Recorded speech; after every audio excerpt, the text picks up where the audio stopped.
Chapter 2. Pots and Plans. Honno and Abrian stared at Carew. "I'm sorry," said Honno. "We're doing what?" "An adventure," repeated Carew.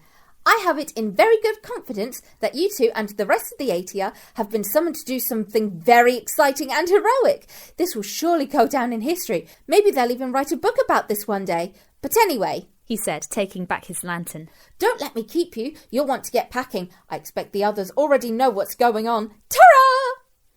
And with a final cheery wave, Carew disappeared into the trees, his lantern bobbing away like a firefly.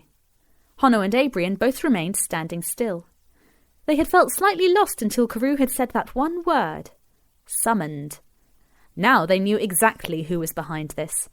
At that very moment the silence was destroyed by a shout from somewhere further away towards the castle. A very angry shout. "Oh, we are we?" Carew was right, said Honno flatly. The others certainly do know what's going on. It was quite some time before Fathom and Dulweb arrived back in Nausea. Slowly, one of them lifted a quivering hand towards the door of the entrance hall and knocked softly. The door was opened by unseen staff, revealing Tepid, dressed in a long purple dressing gown and matching hairnet.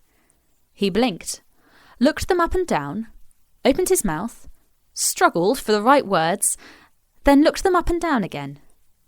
Before he could speak, Fathom wheezed. "Your Highness will be He swayed slightly where he stood. "gratified to know. They said yes." Tepid considered this sentence with a degree of analytical care, then replied slowly. "That is good." Dulweb smiled weakly. Tepid noticed he seemed a little cross-eyed. "Is there anything else your Highness requires?" asked Fathom, who sounded as if the air was slowly draining from him. Not for the moment," said Tepid diplomatically, gently pushing Dulweb upright with his forefinger.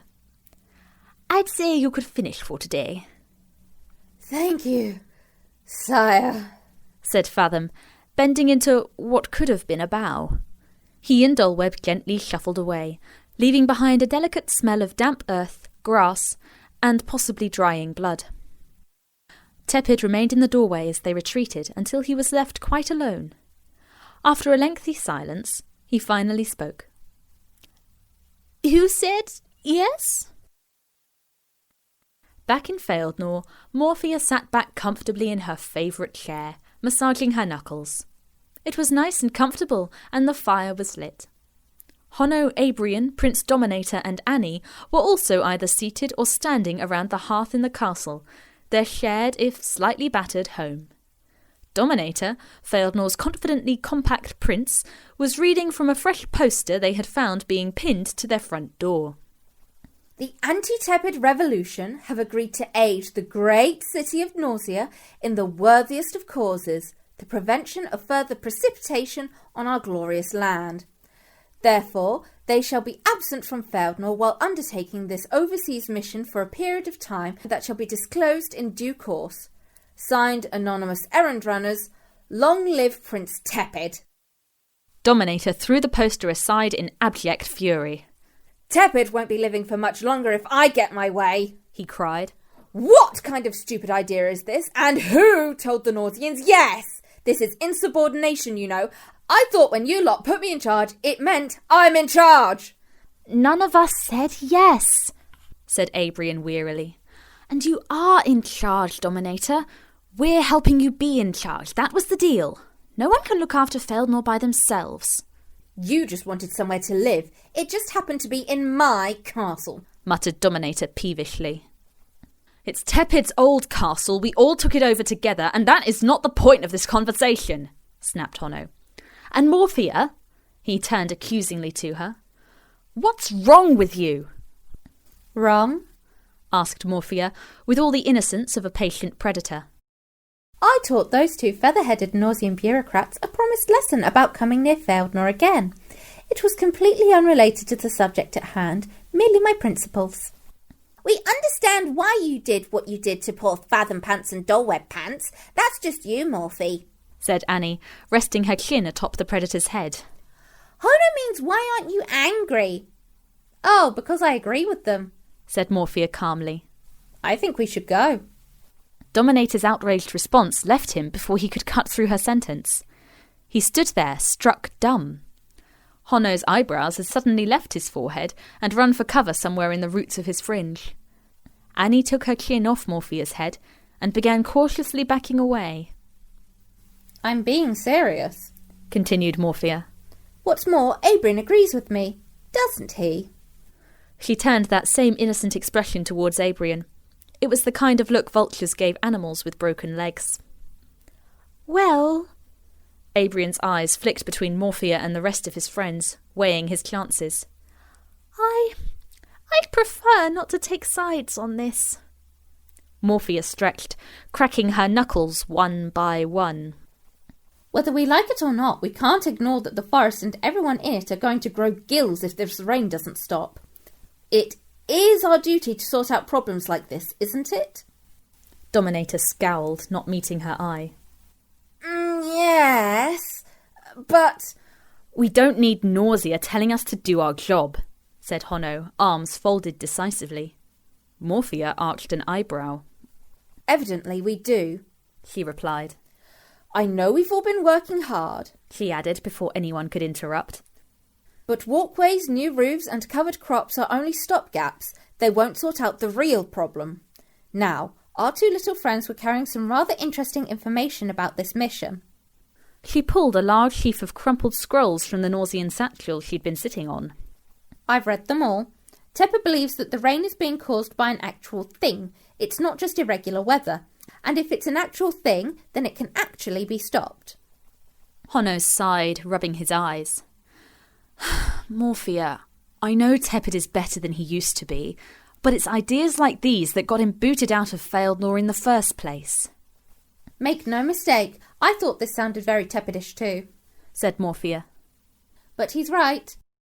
"How do you know?" demanded Dominator. "Because I've thought of exactly the same thing," said Abrian, speaking up at last. "And a little bit more, in fact." Hono rotated on the spot to glower directly at Abrian, arms still folded. "Go on." Abrian cleared his throat. "I've had a hunch this weather wasn't natural for some time. I kept measurements of all its winds, temperatures, quantities, all the clever things you wouldn't notice. I brushed it off as the tail end of a very large storm, but it was thanks to Pippa that I reached my epiphany." "Little dragony Pippa?" said Annie, puzzled. "What does she know about weather?" "She's a lot smarter than you give her credit for," said Abrian defensively. "Particularly when it comes to her bath times. I won't pretend she likes them." He ignored Hono, who rolled his eyes. "But it was the most recent bathing time when something incredible occurred. I'd accidentally let her water go a tad cold. Now, Pippa defends herself by heating up from the inside. As I lowered her into the chilly water, she got particularly hot and bothered. As she warmed up, all the water turned to steam." "You mean it evaporated?" said Hono, still unimpressed. "Glad you're paying attention, Hono," observed Abrian happily. He always had an unfortunate talent of patronising anyone he explained things to. Hono very dearly wanted to hit Abrian with something, but stayed composed. "When all the steam hit the ceiling," Abrian continued, blissfully unaware, "it condensed and began dripping great droplets everywhere, even on my head. That was when it struck me. This is what's happening with our weather." Dominator wrinkled his nose. "Some idiot's giving a dragon a bath." "He means something out in the sea," said Morphea steadily. "Far away, where it's much colder, is warming the water up. The wind's taking it over to us in clouds, and it's falling on us as rain." "But it's the sea!" squeaked Annie. "It's not just a little bathtub, and Pippa could never warm up a whole sea. She's too tiny." "I know," said Abrian patiently. "Whatever it is out there, a big sea dragon, an ancient monster, I don't know what it could be, but it is going to be bigger, a lot bigger." And because we got rid of the sea dragon that had been sleeping underneath Tepid's castle, the Nausians think we're the best people for the job," said Morphea.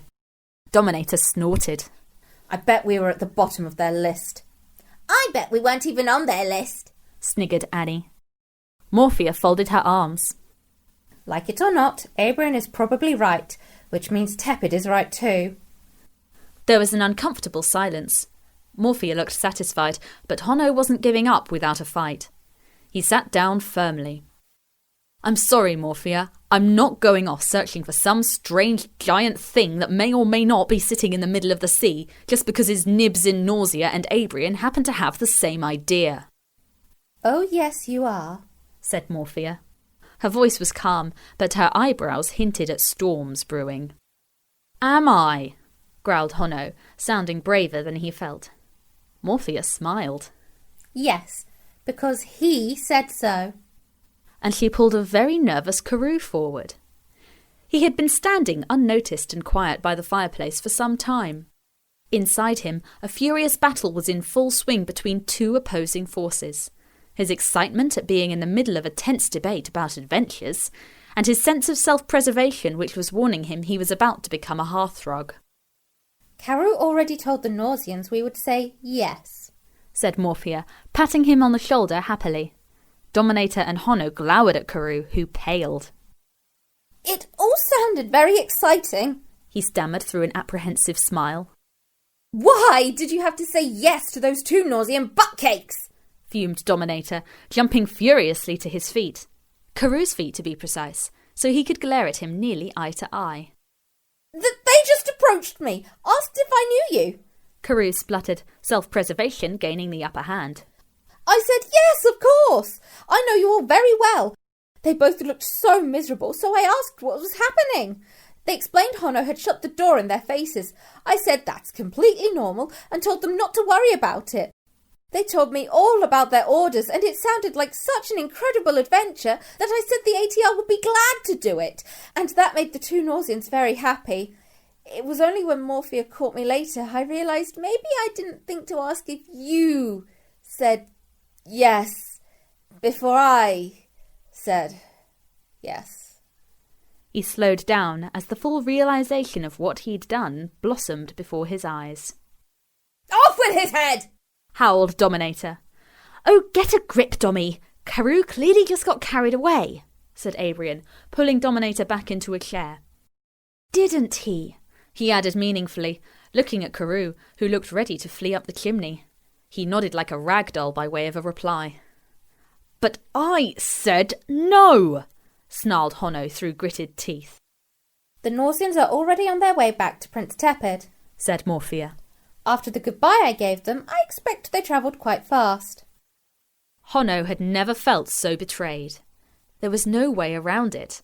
Morphea had beaten them into a corner, and no matter how much he argued or shouted, this adventure was going to pick him up and carry him along with it. He hunched his shoulders, drew in his knees, and scowled at Morphea, chewing his tongue in an angry silence.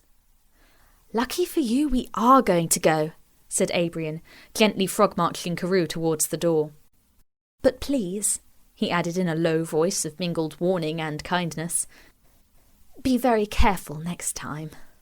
Carew nodded frantically and scuttled through the door, looking very relieved. Just before it closed, he poked his head back through. "Oh, would you like me to let GA and EA know? I didn't get to tell them." "No need," said a voice from the rafters. Giogi Aluiciuous was upside down, floating around the large wooden beams of the roof. He'd obviously been there for some time, enjoying looking down on the conversation. "Show off," muttered Dominator. Great!" Carew grinned nervously, backing out of the door. "Hope it all goes well, and good luck, and yes, good luck." And the door snapped shut behind him. Annie looked up at GA. "Have you been up there all this time?" "I was helping Delilah fix the roof when we heard shouting," the ghost replied. "Hello." Delilah's head appeared from behind another rafter. "Sorry, I couldn't help overhearing." "That's very kind of you to fix our roof, Delilah," said Abrian, craning his neck to see them better. "You don't have to do that." "I know," said Delilah as she carefully made her way down a rickety ladder. "But I feel a debt of gratitude towards you lot, and since I've been coming here more often, I thought I could make myself useful. I'm not bad at mending things." She hopped neatly down from the last step. "Not bad?" exclaimed Clea, floating down to join her. "She's really good at it. You should see the progress we've made on the leaks." Delilah went a little pink and mumbled something about it being nothing, really. Morphea eyed the pair of them shrewdly. "Perhaps Delilah should come too," he said. "We'll need all the help we can get. GA's probably going to come, and it's near impossible to separate them these days anyway." Clea went a little invisible at the edges, although there was definitely a smile underneath all his floating hair. "Me? Go on a mission?" spluttered Delilah, flushing an even deeper shade of pink. "No one's coming, because we're not going!" Honno was standing up again, and clearly had wanted to say this for some time. Morphea stood up too. She wasn't quite as tall as Honno, but she didn't need to be to make a point. She looked him dead in the eye. "Then you can stay here. I am going. So are Abrian and the others," she added flatly. Abrian felt he should hardly have been surprised that Morphea had made his mind up for him. He sighed and shrugged at Honno. After all, if there was a chance any sort of bizarre creature with a potential appetite for failed notions was involved, it was inevitable he was going to go. "I'll come," chimed in Annie, waving an arm in the air. "I want to see the sea." Her windmilling arm accidentally hit Dominator on the head. He ignored her, sinking deep into his chair and not looking at anyone. Morphea looked from the prince to Honno expectantly. Dominator sank several inches deeper. Honno folded his arms tighter. Surely this was ridiculous. There was a very strained silence. Morphea didn't move. "Do you want to help our home, Fealdnor, or not?" Great, thought Honno. Now she's used the F word. Sure enough, guilt twanged inside him like a bowstring, strumming the arrival of his defeat. No to Morphea meant no to their home, no to everyone in it, and no to the duty they'd given themselves as the anti-tepid revolution to take care of it. How dare Morphea turn things on them like that? He and Dominator exchanged looks. "All right then," mumbled Dominator. Morphea gave him a smile, then dropped it as she turned back to Honno. He heaved a great sigh. "It will be really annoying if I die." "Don't worry, I'll keep you company," said Clea cheerfully. Honno ignored him and stomped up the stairs to pack.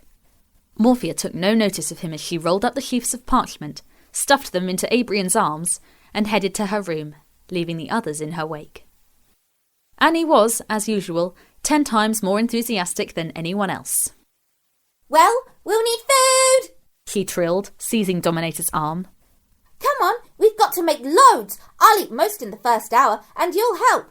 Who knows how long we'll be away for, so we've got to make enough so no one will notice. Hurry up, Dommy!"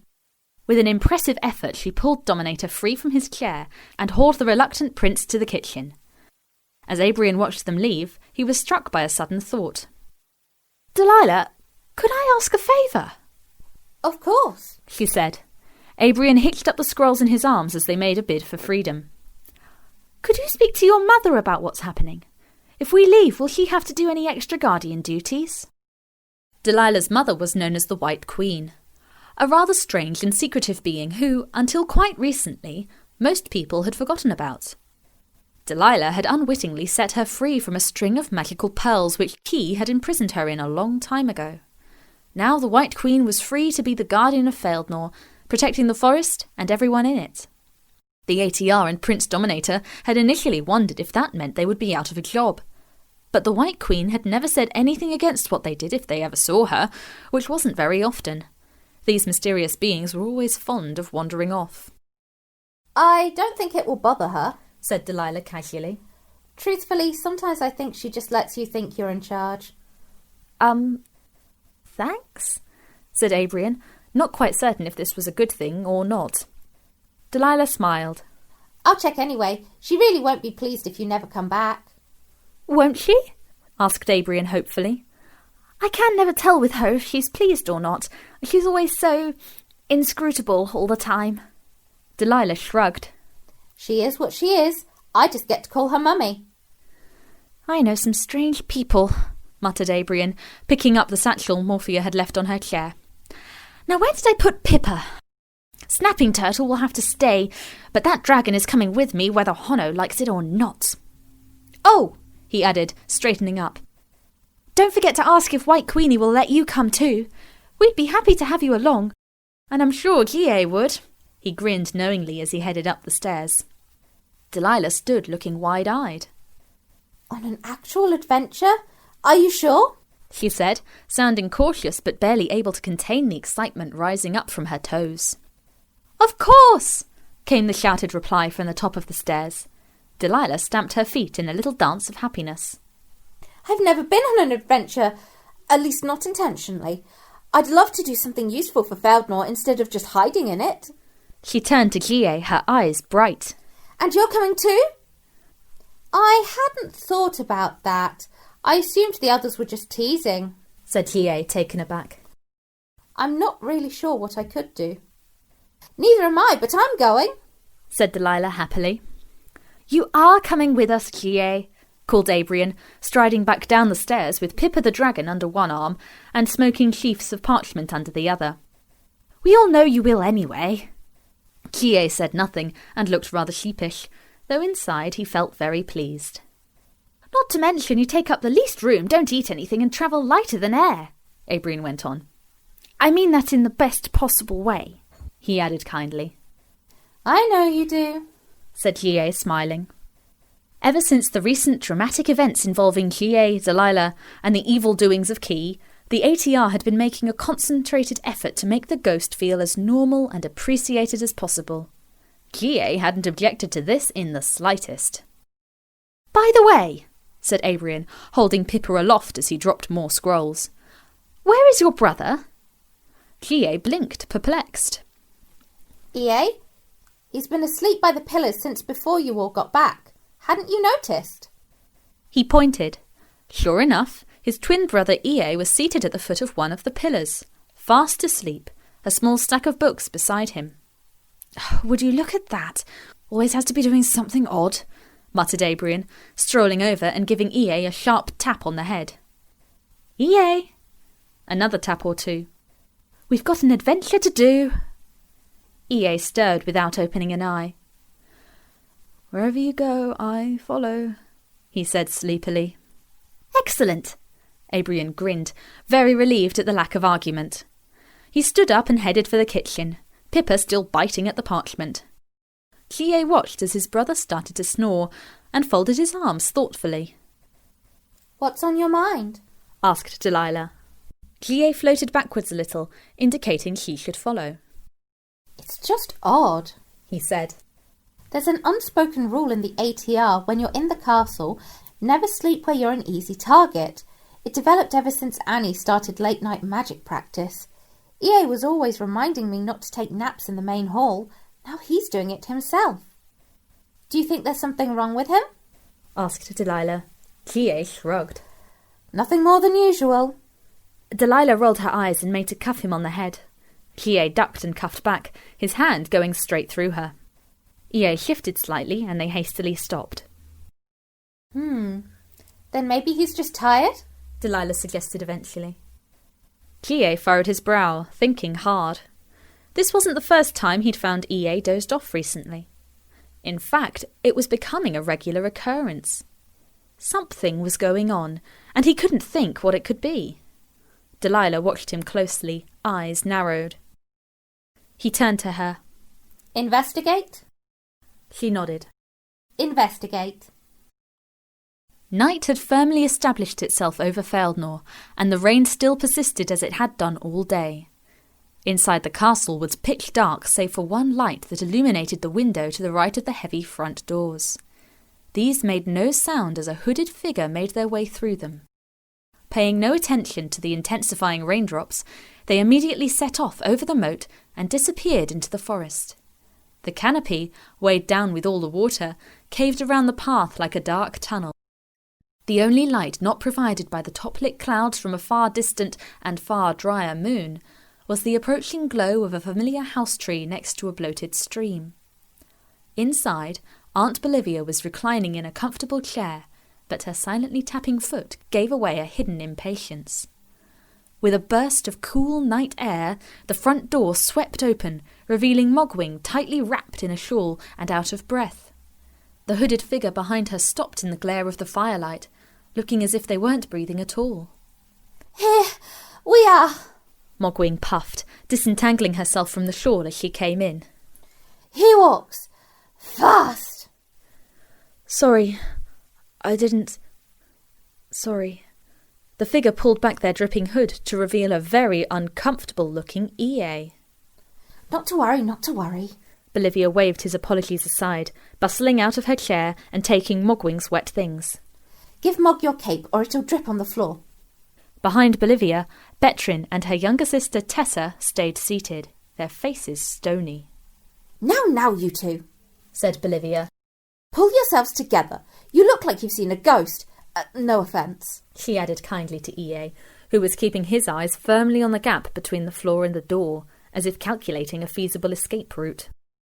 Tessa caught her mother's eye and seemed to regain some composure.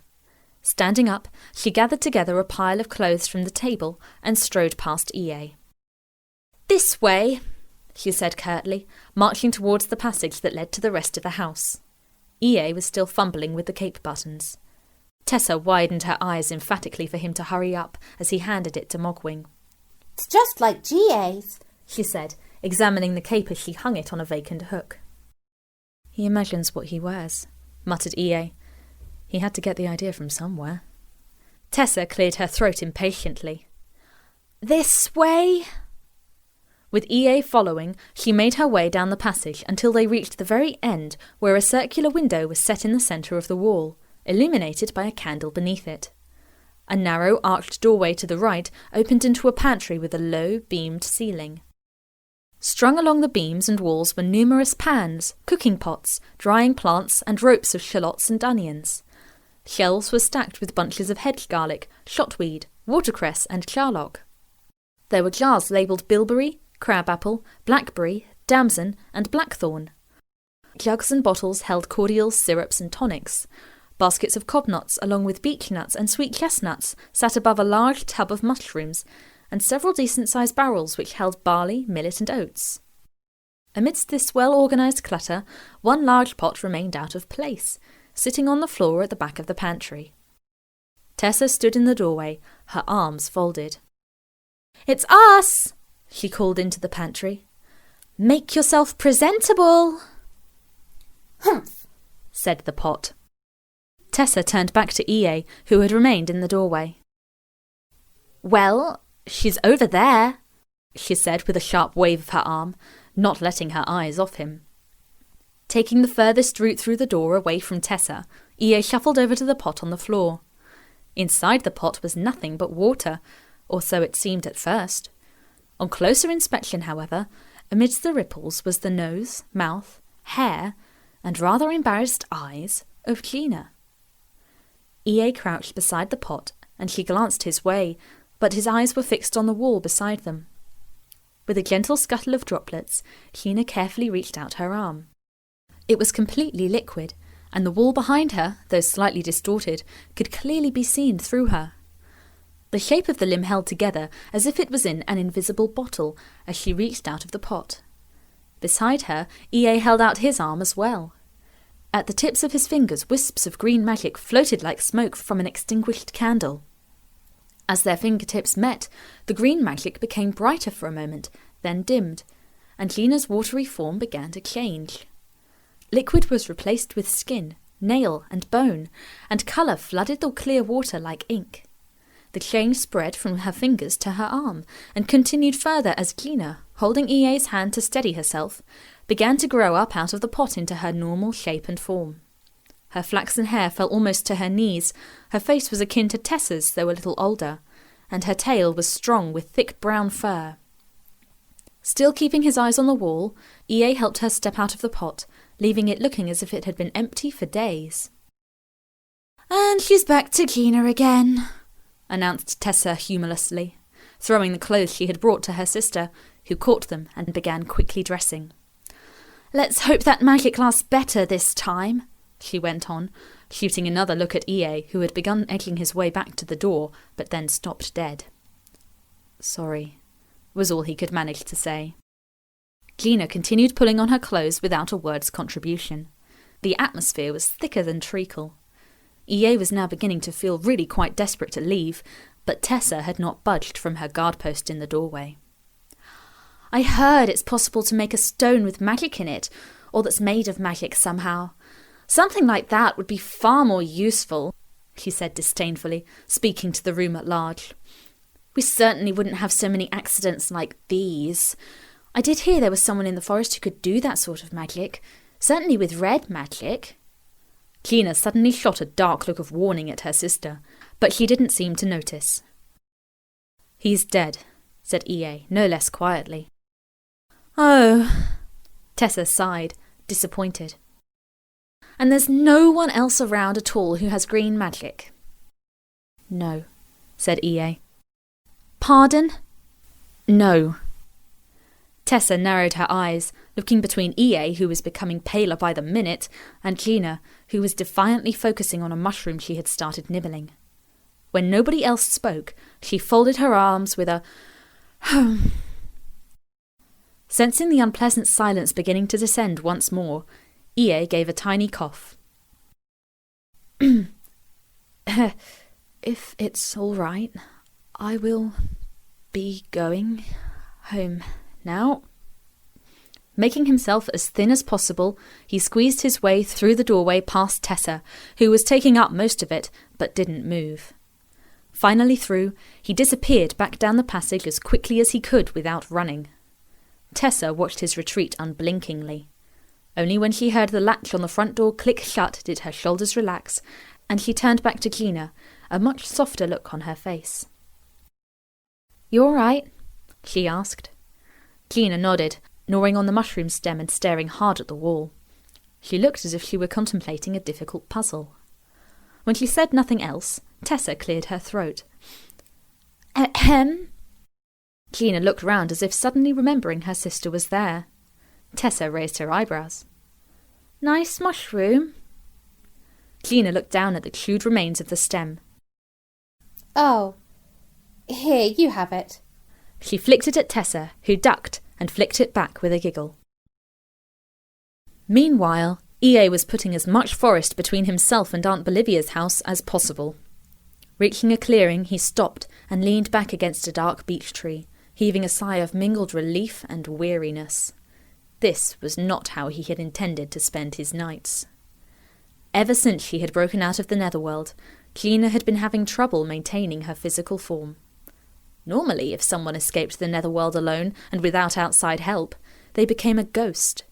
But as soon as Gina had pummeled the fabric of reality into submission and set one foot in the living world, her magic had instinctively reacted to protect her from this fate and engaged her element, a tricky magical maneuver usually only achieved with a lot of hard work and practice.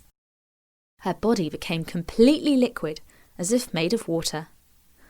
Unable to undo the state she was in, Gina had spent several days in one of the forest's streams, following its current until it led to the moat of the anti-Tepid Revolution's castle. Despite some impressive attempts to flag any of the ATR's attention to her situation, it was still a long while before a hunch had led EA to find her, diving into the moat to save her. He had used his green magic to neutralise her state, restoring her to her proper physical form. The ATR had got quite a shock when they arrived back at their home to find Gina lying beside the moat, fully grown and alive.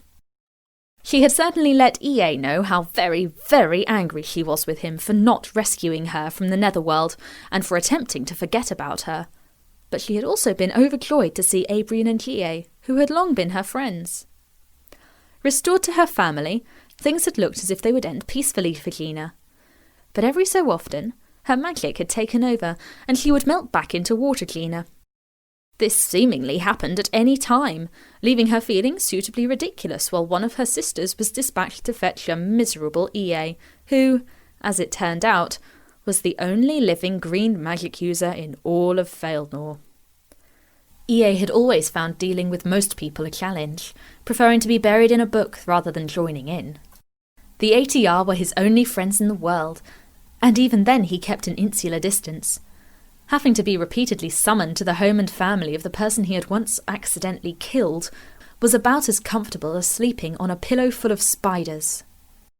What was worse, thought EA, slumping further against the damp bark of the tree, it was taking up time.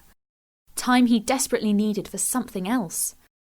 Something that was just as worrying and persistent as the rain pattering on the leaves above.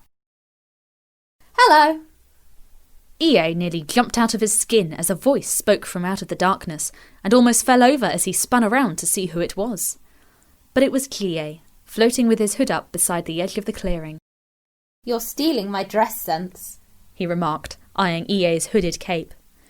EA relaxed, relieved it wasn't anyone fetching him back to Bolivia's house.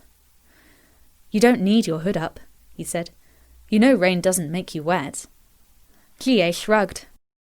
Force of habit, I suppose. EA sighed, shook his head, and began to make his way back into the forest, heading in the direction of the castle. Bligh hovered alongside him, maintaining a casual silence. It's a bit late for you to be out here, isn't it? Asked EA after a while. Bligh smiled. It doesn't bother me, he said. I quite like the rain. Besides, we've got the ATR's mission to think about. So, you're going too? EA asked. Of course I am, Bligh replied cheerily. I would never miss a chance to point out where you lot are all going wrong, or to worry about the huge mess the ATR always makes. He chuckled. EA smiled wanly and continued walking. Bligh watched him carefully. Close up, he could now see just how exhausted his brother looked. Bligh had always known he himself was the better-looking twin, but right now his brother was looking even worse than Bligh usually thought. Something was definitely going on beneath the surface. He thought he'd seen one of Honno's cousins leading EA when he had left the castle earlier. Bligh had followed them from a safe distance. It wasn't hard to travel unnoticed when you could move through everything you came into contact with. After pursuing them for about 20 minutes, he'd seen them reach Aunt Bolivia's house. Any muffled sounds he'd heard through the walls didn't help piece together any clear ideas about the situation. So he had waited in the gloom outside until, after a short while, he saw the front door opening again and EA making his way out as fast as he could. Perhaps it wasn't anything at all, but a part of Bligh still wondered. After all, it was similar to what he himself had done once, sneaking off to see someone significant in secret. Could this mean... So, you're seeing... he began, but just then he stopped himself.